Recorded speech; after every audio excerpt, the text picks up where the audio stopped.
Hey guys, just a bit of an update on the crypto market while I'm driving home. So I'll give you what's been going on in the crypto market, or at least some of it, as much as I can.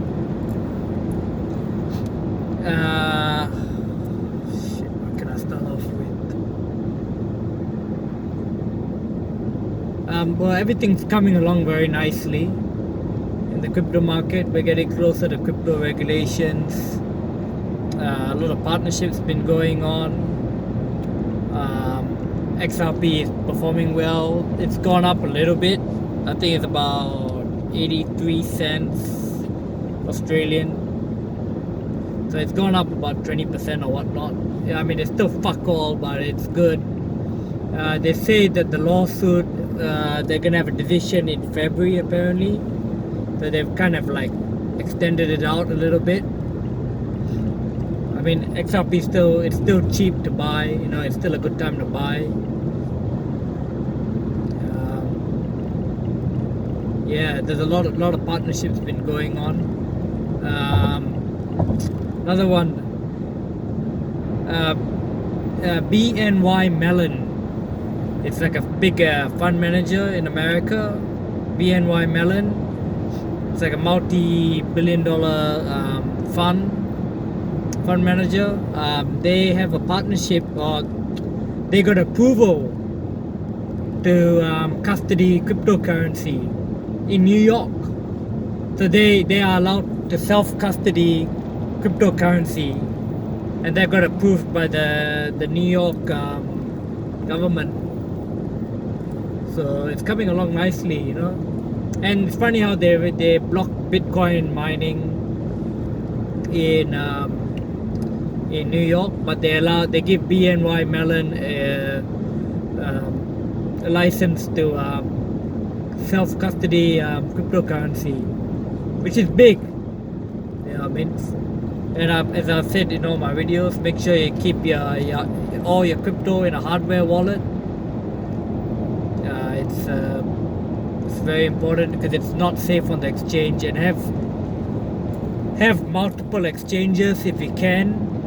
It's quite important. I'd recommend it. So if one exchange goes down, at least you got a couple of other exchanges, preferably in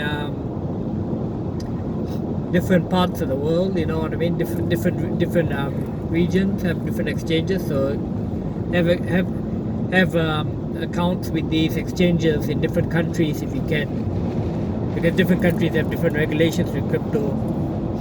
Although at the end of the day, it'll more or less be about the same. You know what I mean? They have a framework that they have to follow. Yeah, other than that, it's coming along very nicely. I think 2023, I think we're gonna have some nice popcorn action. You know, so 2022 this year, you know, it'll be all regulation shit. You know what I mean?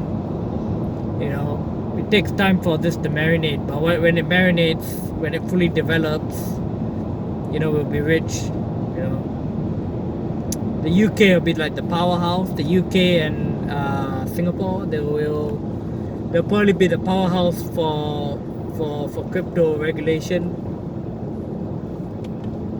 because more and more countries are coming on the bandwagon. You know, like most countries, more and more countries are discovering CBDCs, central bank digital currencies. You know, there'll probably be like a few countries that'll be rogue. You know, that might not allow it, but you know what I mean. Most countries, they will have CBDCs. You know what I mean. I mean the partnerships. You know, like XRP, you got Santander. You know, you got Australian banks across the world. You know, you got fucking hell, there's so many. Like I can't even remember all of them. Bank of America, BNY Mellon, which is a Ripple partner, as I said earlier, about the cryptocurrency self-custody service that got approved in New York. Especially when New York is kind of the communistic type of state. It's rather funny, but it's good. It's good. Just keep accumulating. I can't even remember the rest of stuff. Like, get another tip I could say: get as many crypto debit cards as you can.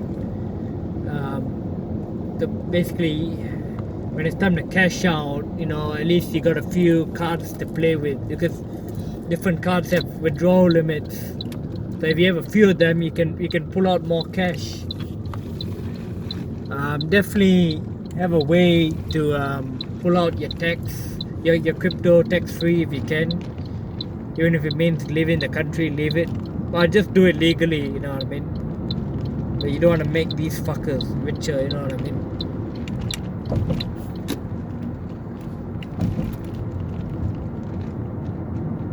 Like, do not stake. Do not do any cryptocurrency staking now, because it's just way too risky. Because exchanges, they're going, a lot of them are going bust. A lot of them are being bought out by other exchanges. So it's definitely not safe, in my opinion, to be staking yet. When crypto regulations come in, then you'll be alright. You should be alright to stake. With maybe one of the banks or exchange or a staking platform that you can trust. You know what I mean? And don't put all your money in it. Put a little bit in it. Test how it goes, but not now. Some of these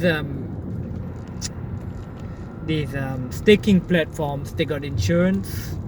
Like Nexo, they had like custodial insurance up to like 75 million. So essentially you got cryptocurrency insurance.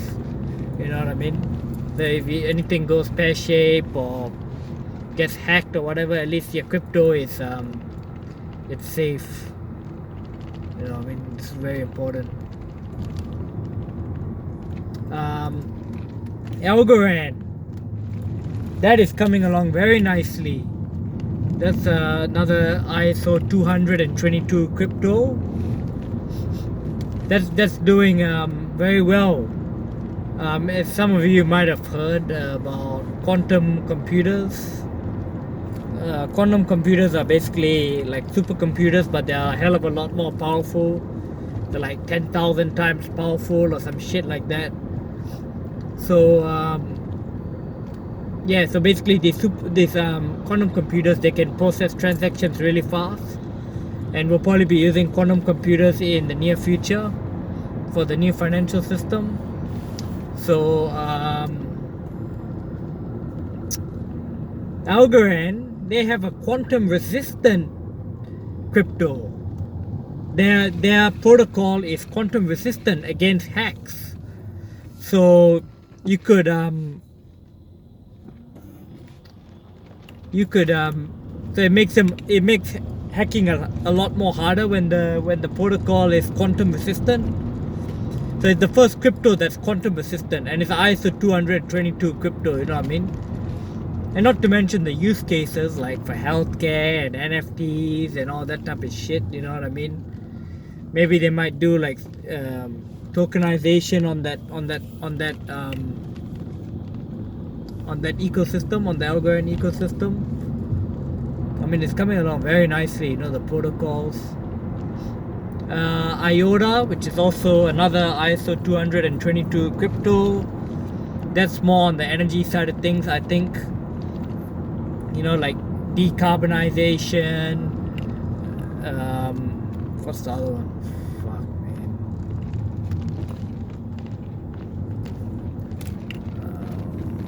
IOTA, they do like, I think they're gonna do like, it's more for energy related stuff and Internet of Things, IoT, as they like to call it.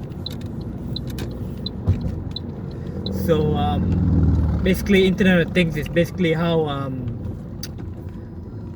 electronic devices, smartphones, laptops, computers, smart TVs, smart cars, they all kind of connect together.